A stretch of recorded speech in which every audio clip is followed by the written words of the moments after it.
حضرات محترم، آج کا یہ ماہانہ درس قرآن زیر اہتمام ادارۃ المصطفیٰ انٹرنیشنل انعقاد پذیر ہے، جس میں میں اور آپ حاضر ہیں۔ جناب ہارون صاحب نے مجھے حکم ارشاد فرمایا، میں ان کے حکم کی تعمیل کرتا ہوا آپ لوگوں کے سامنے حاضر ہو گیا۔ چند گزارشات آپ کے سامنے رکھنی ہیں۔ تقریر تو مجھے اپنی نہیں کرنی، بس گفتگو کرنی ہے چند باتیں درویشانہ انداز میں۔ وہ ایک درد ہے، وہ آپ کے سامنے بس رکھتے ہیں۔ اقبال نے کہا تھا، غریب شہر ہوں سن تو لے میری فریاد، کہ تیرے سینے میں بھی ہوں قیامت آباد، میری نوائے غم خلود ہے متاع عزیز، جہاں میں عام میں ہم دولت ہے ناشاد، گلا ہے مجھ کو زمانے کی کور ذوقی سے، سمجھتا ہے میری محنت کو محنت فرحان۔ اقبال اپنا دکھڑا بیان کرتے ہیں، کہتے میں غریب شہر ہوں تو میری فریاد سن لو، دیار غیر میں ہوں میری بات سن لو، غریب شہر ہوں سن تو لے میری فریاد، جو فریاد میں لے کے آیا ہوں۔ اقبال کہتا ہے سنو تو صحیح یار، غریب شہر ہوں سن تو لے میری فریاد، کہتے کہ میری فریاد تو سنو نا، غریب شہر ہوں سن تو لے میری فریاد، کہ تیرے سینے میں بھی ہو قیامت آباد۔ جو آگ میرے سینے میں لگی ہے نا، اقبال کہتا ہے خدا کرے وہ آگ تیرے سینے میں لگی ہے۔ غریب شہر ہوں سن تو لے میری فریاد، کہ تیرے سینے میں بھی ہو قیامت آباد، ٹھیک ہے نا۔ نوائے غم خلود ہے متاع عزیز، جہاں میں عام نہیں دولت دل ناشاد، کہتا ہے جو درد بڑا میرا پیغام ہے نا، یہ ہر جگہ سے آپ کو پیغام نہیں ملے گا۔ یہ جو کیونکہ میں دل سے بات کر رہا ہوں اور میں پیغام لے کے آیا ہوں امت مصطفیٰ کے لیے، تو کہتے ہیں غریب شہر ہوں سن تو لے میری فریاد، کہ تیرے سینے میں بھی ہوں قیامت آباد، میری نوائے غم خلود ہے متاع عزیز، جہاں میں عام نہیں دولت دل ناشاد۔ اگلی بات جو اقبال کہتا ہے گلہ ہے مجھ کو زمانے کی کور ذوقی سے، گلہ ہے مجھ کو زمانے کی کور ذوقی سے۔ وہ اقبال نے کہیں شعر پڑھا نا، لوگوں نے داد دی تو واہ واہ واہ، اقبال ساتھ پکڑ کے بیٹھ گئے، کہہ رہے میں اس لیے نہیں آیا، میں تو انقلاب برپا کرنا چاہتا ہوں، پر تم مجھے وہی شاعر سمجھ رہے ہو، میں وہ شاعر نہیں ہوں، میں انقلابی شاعر ہوں۔ گلہ ہے مجھ کو زمانے کی کور ذوقی سے، سمجھتا ہے میری محنت کو محنت ہے فرحاد۔ فرحاد ایک عاشق تھا جو ایک شیریں عورت پہ عاشق ہو گیا، اور پھر ایسا عاشق ہوا کہ اس کے پیچھے چل پڑا، مگر اس عورت کو بادشاہ نے اپنے قبضے میں لے لیا۔ اس کو پتہ چلا کہ بادشاہ نے اس کی معشوقہ کو پکڑ لیا۔ بادشاہ کے دربار میں پہنچ کے جا کے کہنے لگا فرحاد کہ مجھے میری معشوق واپس کرو۔ بادشاہ کہنے لگا کہ نہیں، میری معشوق واپس نہیں ہوگی، تو یوں کر، اگر چاہتا ہے کہ تجھے میں تیری معشوق واپس کروں تو اس پہاڑ کے اندر سے نہر کھود۔ اچھا، یہ عشق بھی اس کے اپنے رنگ ہے، یہ بھی عجیب چیز ہے عشق میں، اور جس نے لگ جائے پھر اسی کو پتہ لگتا ہے کہ عشق کیا ہوتا ہے۔ تو وہ اس کو کہا کہ تو جو ہے نا نہر کھود، اس نے نہر کھودنی شروع کر دی، پکڑی پیسی، اس نے نہر کھودنی شروع کر دی، کھودتا گیا کھودتا گیا کھودتا گیا کھودتا گیا، پہاڑ کے درمیان سے نہر کھودی، پہاڑ کے اندر سے نہر کھودی۔ بڑا مشکل کام ہے، کوئی آسان کام تو نہیں ہے۔ اگر بندہ ایک عورت کے لیے نہر کھود سکتا ہے تو پھر کیا حضور کے لیے؟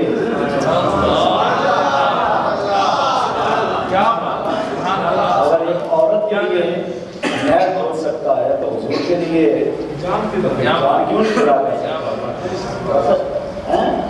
غازی علم الدین شہید رحمۃ اللہ تعالیٰ علیہ کو کہا گیا نا کہ غازی صاحب آپ ایک مرتبہ کہہ دیں کہ میں نے قتل نہیں کیا. تو کہا پھر کیا ہوگا؟ کہا آپ کو پھانسی سے چھٹکارا مل جائے گا. آپ نے فرمایا کرو مت. فرمایا مجھے ایسی زندگی نہیں چاہیے, مجھے ایسی زندگی نہیں چاہیے جس زندگی میں شہید ناموس رسالت کا ٹائٹل نہ ہو. ایک زندگی نہیں, ہزاروں زندگیاں مصطفیٰ کریم کے نام پہ قربان کرنے کی, ہزاروں زندگیاں. اللہ. اور فرحاد نے وہ نہر کھودی اور آخری دنوں جب پہنچ گیا نا منزل پہ تو بادشاہ کو پتا چلا کہ یہ تو شیری لے جائے گا. بادشاہ نے فوراً کر دیا, اس نے کہا کہ شیری تو مر گئی. ہائے ہائے ہائے ہائے, شیری تو مر گئی. فرحاد نے اسی وقت پتھر پکڑا, اپنے سر پہ مارا, کہا جس جہان میں شیری نہیں ہے اس جہان میں جینے کا فائدہ ہی کیا. اس نے سر پہ پتھر مارا, وہیں پہ مر گیا, وہاں پہ مر گیا. اس نے کہا جس جہان میں شیری نظر نہیں آتی وہاں پہ جینے کا سواد ہی نہیں ہے. یہ تو ہوتا ہے نا یار, جہاں یار نہ نظر آئے پھر وہاں رہنے کو دل بھی نہیں کرتا. رسول صلی اللہ علیہ وسلم نے خیبر فتح کیا نا, خیبر کو جب فتح کیا تو مال غنیمت میں ایک گدھا ملا. وہ حضور کے قریب آیا, اس کی یا رسول اللہ صلی اللہ علیہ وسلم, میری جد میں 60 گدھے ایسے ہیں جن پر انبیاء نے سواری کی ہے اور میں ان میں سے ایک بچا. حضور نے فرمایا تیرا نام کیا ہے؟ اس نے کہا کہ یزید بن شہاب یا شہاب بن یزید, ایسے کہتے نام بتایا اسے. حضور صلی اللہ علیہ وسلم نے فرمایا کہ ٹھیک ہے آ جاؤ میرے ساتھ. یا رسول اللہ میری جد میں سے 60 گدھوں نے انبیاء کی ان پہ سواری ہوئی ہے, تو میں چاہتا ہوں کہ ان میں آخری میں بچا اور آخری آپ اللہ کے نبی. میں کہا کرتا ہوں یار یہ دیکھو کتنی کمال کی بات ہے کہ ایک گدھے کو پتا چل گیا کہ یہ اللہ کے آخری نبی ہے.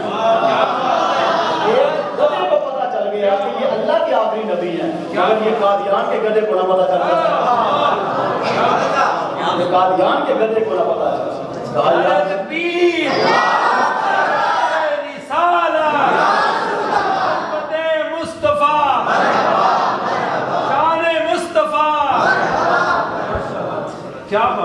حضور صلی اللہ علیہ وسلم نے فرمایا چل تو میرے ساتھ مدینے میں چل. دونوں باتیں کرتے ہوئے مدینے کے ساتھ چل. حضور صلی اللہ علیہ وسلم نے فرمایا سن آج کے بعد جو تیرا نام ہے نا انت یافور, تیرا نام یافور ہے. سبحان اللہ. نام کیا ہے؟ یافور. یافور کہتے ہیں ہرن کے چھوٹے بچے جو بھاگتا پھرتا ہے, اکیلیاں کرتا ہے, کبھی ادھر جا کبھی ادھر جا کبھی ادھر جا, اسے یافور کہتے ہیں. کہا انت یافور, تیرا نام یافور ہے, آج کے بعد تیرا نام گدھا نہیں ہے. تو جو اہل محبت تھے نا وہ حضرت یافور کہتے تھے. جو اہل محبت تھے وہ یافور نہیں کہتے تھے, وہ حضرت یافور کہتے تھے. حضرت یافور حضور کے ساتھ جا رہے ہیں تو عرض کر رہے ہیں یا رسول اللہ میں ایک یہودی کے پاس تھا, وہ یہودی میرے اوپر بیٹھنا چاہتا تھا مگر میں جان کے پھسل جاتا تھا. میں نہیں چاہتا تھا کہ جس پر امام الانبیاء نے بیٹھنا ہے اس پر کوئی گندگی بیٹھے. میں جان کے پھسل جاتا. وہ مجھے بڑا مارتا, میں مار کھا لیتا پر اسے نہ بیٹھنے دیتا. یاری تیری سونا پرس میں جا تیریاں اب سونا پر خیا جان ادائے نام لگان دیتا. یا رسول اللہ میں مار کھا لیتا پر میں اس کو بیٹھنے نہ دیتا, اس کو اپنے اوپر بیٹھنے نہ دیتا. حضور صلی اللہ علیہ وسلم نے فرمایا اللہ نے اس کو بڑا مقام دیا, عقل شعور کی وہ بلندیاں عطا فرمائی کہ وہ حضور نے کسی صحابی کو بلانا ہوتا تو فرماتے جا یافور فلاں صحابی کو بلا کے لا. وہ اس کو بلانے کے لیے اس کے گھر میں جاتے. اللہ تعالیٰ نے ایسا علم دیا تھا کہ اس یافور کو علم تھا, حضرت یافور کو علم تھا فلاں صحابی کس گھر میں, کس گلی کے موڑ میں, کس محلے میں رہتے. جا کے اپنے منہ سے وہ دروازہ کھٹکھٹاتے, صحابی باہر آتے, وہ سمجھ جاتے کہ رسول اللہ بلا رہے ہیں. میں کہا کرتا ہوں یافور کہتے چل تجھ کو مدینے میں سرکار بلا. اچھا یہ ساری تمہید میں نے اس لیے سنائی کہ جب حضور علیہ الصلوۃ والسلام کا وصال ہوا نا تو حضرت یافور نے کنویں میں چھلانگ لگا کے اپنی جان دے دی. کہ جس جگہ محبوب نظر نہ آئے تو وہاں رہنے کا فائدہ ہے. اچیاں لمیاں لال کھجوراں تے پتر جنہاں دے سابے, جس دم نال پیار آ ساڈا ساتوں او دم نظر نہ آوے. گلیاں سجیاں اجاڑ بسیون تے بیڑا وڈ وڈ کھاوے. یار فریدا اس تھاں کی بسنا جتھے یار نظر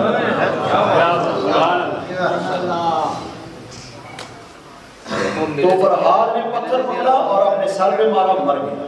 کہا کہ جس جہاں پہ شیریں نظر نہیں آئے گی وہاں پہ رہنے کا فائدہ ہے. تو اقبال نے اس کو اپنے شعر میں یہ کہا ہے کہ گلہ ہے مجھ کو زمانے کی پرزوکی سے, سمجھتا ہے میری محنت کو محنت فرحاد. فرمایا اقبال کہتے ہیں یہ نہ سمجھو کہ میری محنت فرحاد والی محنت ہے کہ میں محنت کرتا رہوں گا آخر میں یہ ہوگا کہ میں پتھر پکڑوں گا اپنے سر پہ ماروں گا مر جاؤں گا خودکشی کر لوں گا. کہا نہیں, اگر آج نہیں تو کل میرے اشعار سے میرے کلام سے انشاءاللہ امت کے نوجوانوں میں بیداری آئے. امت کے نوجوانوں میں بیداری آئے. نو امید نہ ہو ان سے اے رہبر فرزانہ, نو امید نہ ہو ان سے اے رہبر فرزانہ, کم کوش تو ہیں لیکن بے ذوق نہیں بے ذوق نہیں. آج نہیں تو کل انقلاب ضرور آئے گا, امت کے نوجوان بیدار ضرور ہوں گے انشاءاللہ. آج بھی ہم پاکستان میں سفر کرتے ہیں, میں دیکھتا ہوں اور بڑی خوشی ہوتی ہے کہ ہمارے نوجوان کثرت کے ساتھ محافل میں آ رہے ہیں. یہ اللہ تعالیٰ کا لاکھ لاکھ شکر اور فضل ہے کہ ہمارے نوجوان محافل کا رخ کر رہے ہیں. اور جس قوم کے نوجوان بیدار ہو جائیں وہ قومیں کامیاب ہوتی ہیں. وہ قومیں کامیاب ہوتی ہیں جن قوموں کے نوجوان بیدار ہیں. وہ کوشش کریں کہ نوجوانوں کو اپنی محافل میں لے کے آئیں. آج کے دور میں بہت سے فتنے ہیں جو اسلام سے, مذہب سے, مسلک سے, قرآن سے, دین سے, مساجد سے, خانقاہوں سے نوجوانوں کو دور کر رہے ہیں. اور اتنے فتنے ہیں جیسے بارش نہیں برس رہی ایسے فتنوں کی بارش برس رہی اور نوجوانوں کو ورگلا رہے ہیں. مگر اس کے باوجود یہ ہمارے مسلک کی حقانیت ہے, سچائی ہے کہ الحمدللہ ہمارے مسلک کے نوجوان, غیور نوجوان آج بھی اپنے مسلک کے لیے کام کر رہے ہیں اور دن رات محنت کر رہے ہیں, کوشش کر رہے ہیں. اور ایسی مقصد محافل ہوں جن میں نوجوانوں کی تربیت ہو, روحانی تربیت ہو, تاکہ وہ جب آئیں مسجد میں, وہ آئیں کسی محفل میں تو کچھ سبق لے کے حاصل. تو میں چند گزارشات آپ کے سامنے اس حوالے سے بس رکھ کے اجازت چاہوں گا. اللہ تعالیٰ نے قرآن مجید میں ارشاد فرمایا, میں صرف یہ اس لیے چند گزارشات تمہیداً پہلے عرض کی ہیں کہ اگر آپ توجہ فرمائیں, میں آپ کو کچھ دینا چاہتا ہوں مختصر وقت میں, تو آپ کچھ لے کے جائیں. اس لیے میں وہ جوشیلا پن بھی ہے میرے پاس, خطابت کے جوہر بھی دکھائے جا سکتے ہیں, مگر حکیم وہ ہوتا ہے جو نبض پہ ہاتھ رکھے اور دعا وہ تجویز کرے جو بیماری ہے.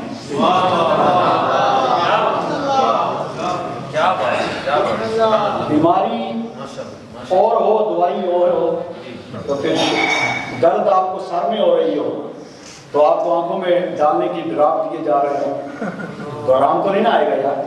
اس لیے اس وقت امت کو جن چیزوں کی ضرورت ہے وہ دینی چاہیے. اللہ تعالیٰ نے قرآن مجید میں ارشاد فرمایا, یا الذین آمنوا اتقوا اللہ وابتغوا الیہ الوسیلہ.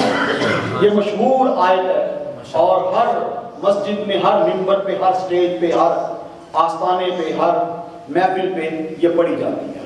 اس سے ہر واقف ہے. یا الذین آمنوا اتقوا اللہ وابتغوا الیہ الوسیلہ. اے ایمان والو اللہ تعالیٰ سے ڈرو. نوجوانوں توجہ فرماؤ, اے ایمان والو اللہ تعالیٰ سے ڈرو. میں نے پہلے عرض کی کہ میں نے تقریر نہیں کرنی, میں نے گفتگو کرنی ہے, بس چند گزارشات آپ کے سامنے رکھی ہیں. اے ایمان والو اللہ تعالیٰ سے ڈرو اور اس کی طرف وسیلہ تلاش کرو. وابتغوا الیہ الوسیلہ, اور اس کی طرف وسیلہ تلاش کرو. پہلی بات, یا ایھا الذین آمنوا اتقوا اللہ, اے ایمان والو اللہ تعالیٰ سے ڈرو. جو گناہ گار ہو وہ بھی ڈرو, جو نیکوکار ہو وہ بھی ڈرو. کیوں؟ اِنَّ بَطْشَ رَبِّكَ لَشَدِيدٌ, اس کی پکڑ بہت سخت. وہ ڈھیل دیتا رہتا ہے, ڈھیل دیتا رہتا ہے, ڈھیل دیتا رہتا ہے, جب پکڑتا ہے پھر بڑا سخت پکڑتا ہے. ان بطش ربک لشدید۔ اگر آپ گناہگار ہیں تب بھی اللہ سے ڈریں، آپ نیکوکار ہیں تب بھی اللہ سے ڈریں۔ آپ کے پاس کھونے کے لیے کچھ نہیں تب بھی اللہ سے ڈریں، آپ کے پاس کروڑوں نعمتیں ہیں تب بھی آپ اللہ سے ڈریں۔ ایک ایک نعمت کے بارے میں اللہ تعالیٰ حساب لے گا، ایک ایک نعمت کے بارے میں اللہ حساب لے گا۔ یہ جو اللہ نے آپ کو نعمتیں دی ہیں نا، ان نعمتوں میں صرف آپ کا ہی حق نہیں، آپ کے ساتھ جتنے لوگ ہیں آپ کے ساتھ تعلق رکھنے والے ان کا حق بھی ہے۔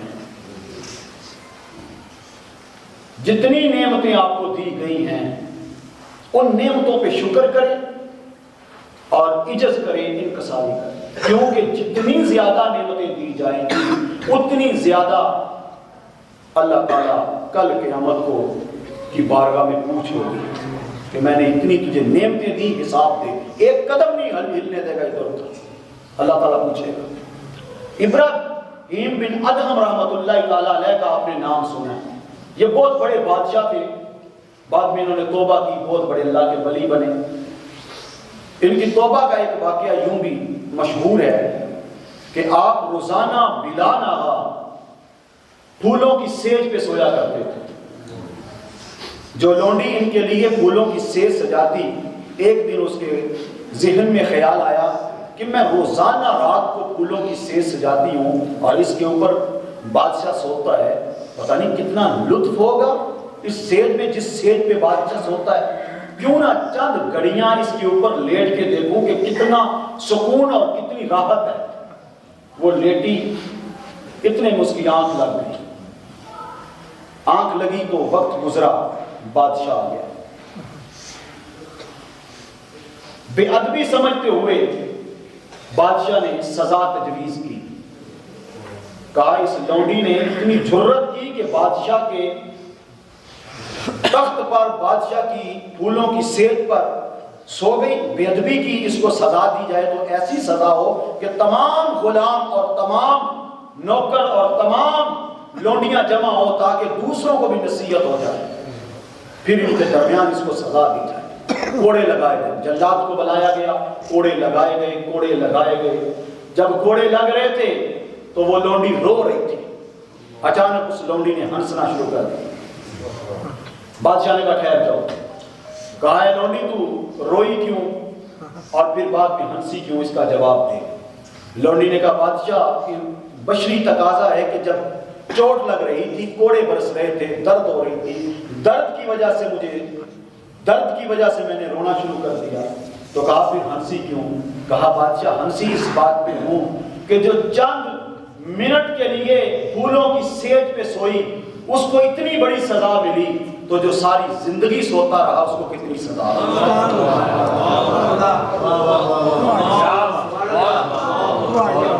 جو ساری زندگی اس پہ سوتا رہا اس کو کتنی سزا۔ آج میں نے بھی دیکھنا ہے، ہاتھ جموانے آسان ہے میرے بھائی، عزتوں کی مسند پہ بیٹھنا آسان ہے میرے بھائی، بلند و بالا عمارتوں میں زندگی بسر کرنا، عیش و آرام کے ساتھ زندگی گزارنا آسان ہے میرے بھائی، مگر جب کل حساب دینا پڑے گا، حساب دینا پڑے گا، کیا اس عزت میں تیرے بھائی کا حق تھا، اس مال میں تیرے بھائی کا حق تھا، تو نے ادا کیا؟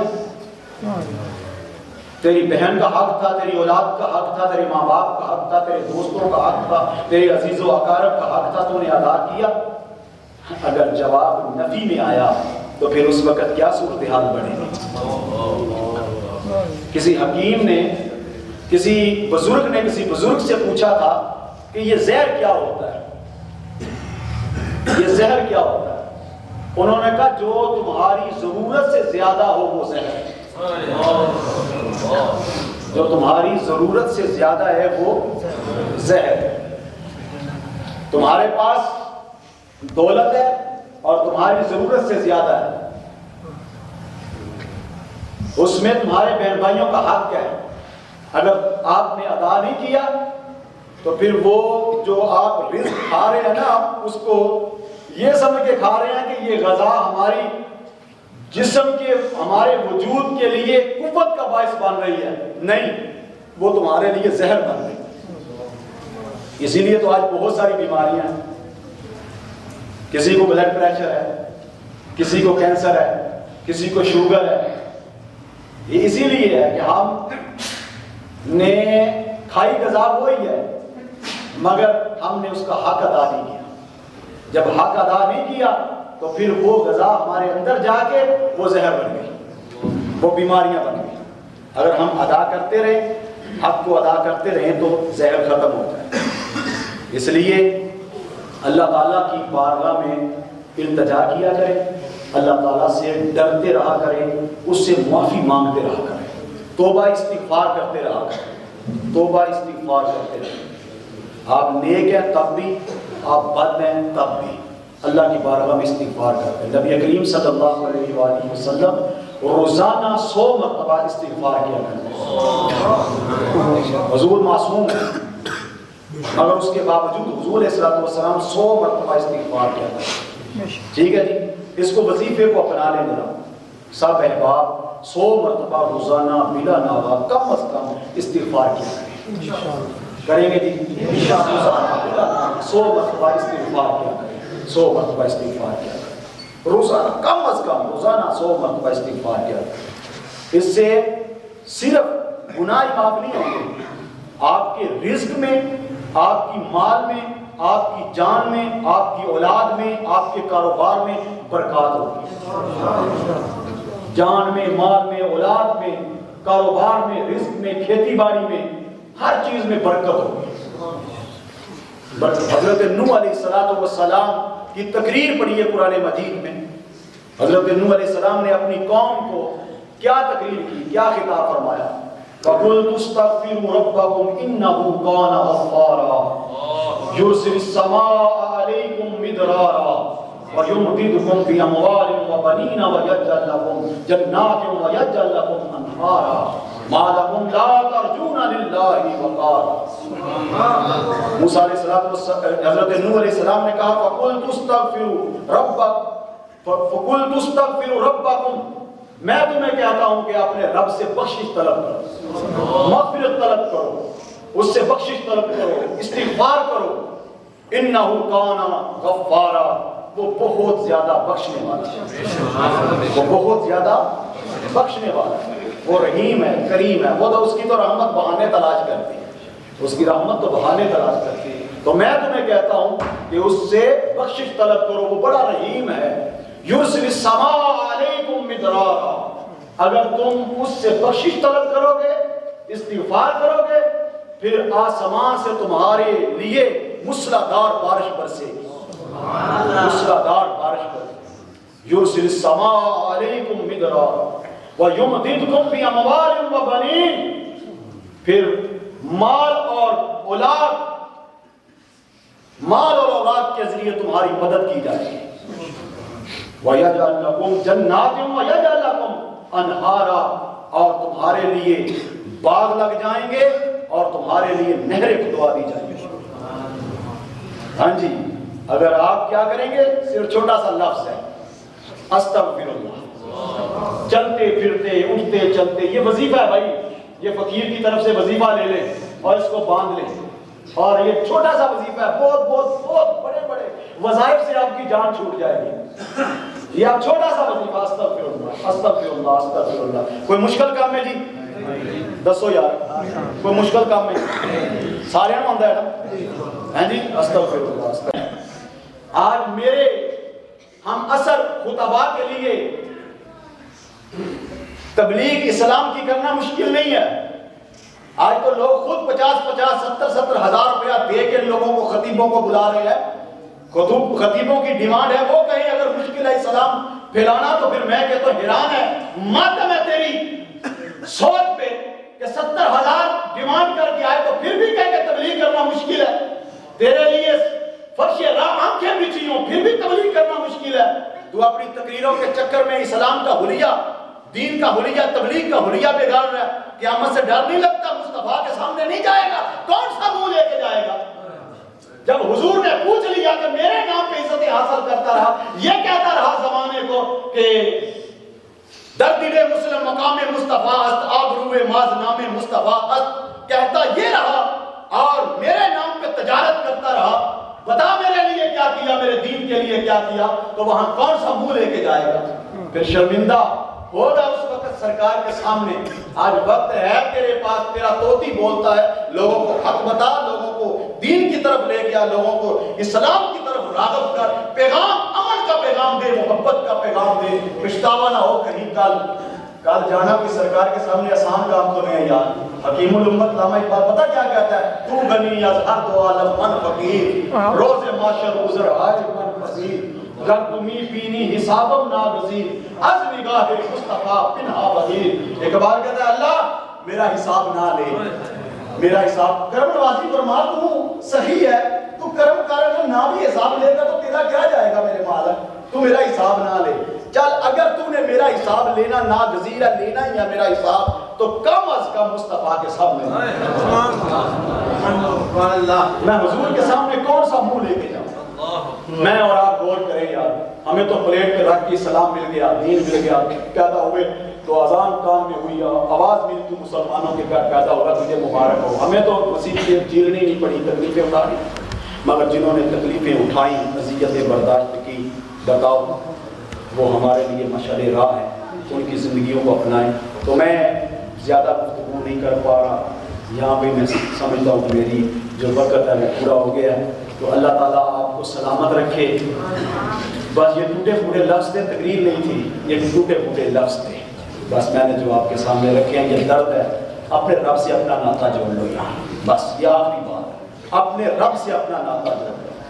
دنیا میں جہاں کہیں بھی بھاگتے پھرو تمہیں کچھ نہیں ملنا، جب بھی تمہیں کچھ ملنا ہے تو مالک سے ضرور ملنا، بس اپنے رب کی بارگاہ میں آ جاؤ، ناطہ جوڑ لو، نیک اعمال کا وسیلہ رب کی بارگاہ میں پیش کرو، نیک اعمال ہوں گے تو پیش کریں گے نا یار، تو اللہ کے لیے، اللہ کی رضا کے لیے نیک عمل کریں، اور اس کی برکت سے اللہ برکت عطا فرمائے گا۔ یار زندہ صحبت باقی، آنا جانا تو لگا رہتا ہے، انشاءاللہ جو یہ درد دل آپ کے سامنے رکھا ہے، دعا کریں میری اور آپ کی بخشش کا ذریعہ، یار زندہ صحبت باقی۔